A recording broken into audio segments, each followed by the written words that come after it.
How to change pitch in CapCut. Hi everyone, I'm here to assist you today. Without any delay, let's jump right in.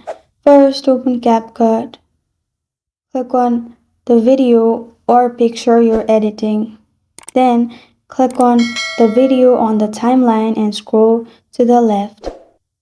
In here, click on Extract Audio. Then, click on the audio in the timeline and press on Voice Effects. In voice effects, you'll find low and high. Click on high if you want high. Then again click on it, which will open this kind of screen. You can simply select pitch however you want in here and you're good to go. This is how to change pitch in CapCut.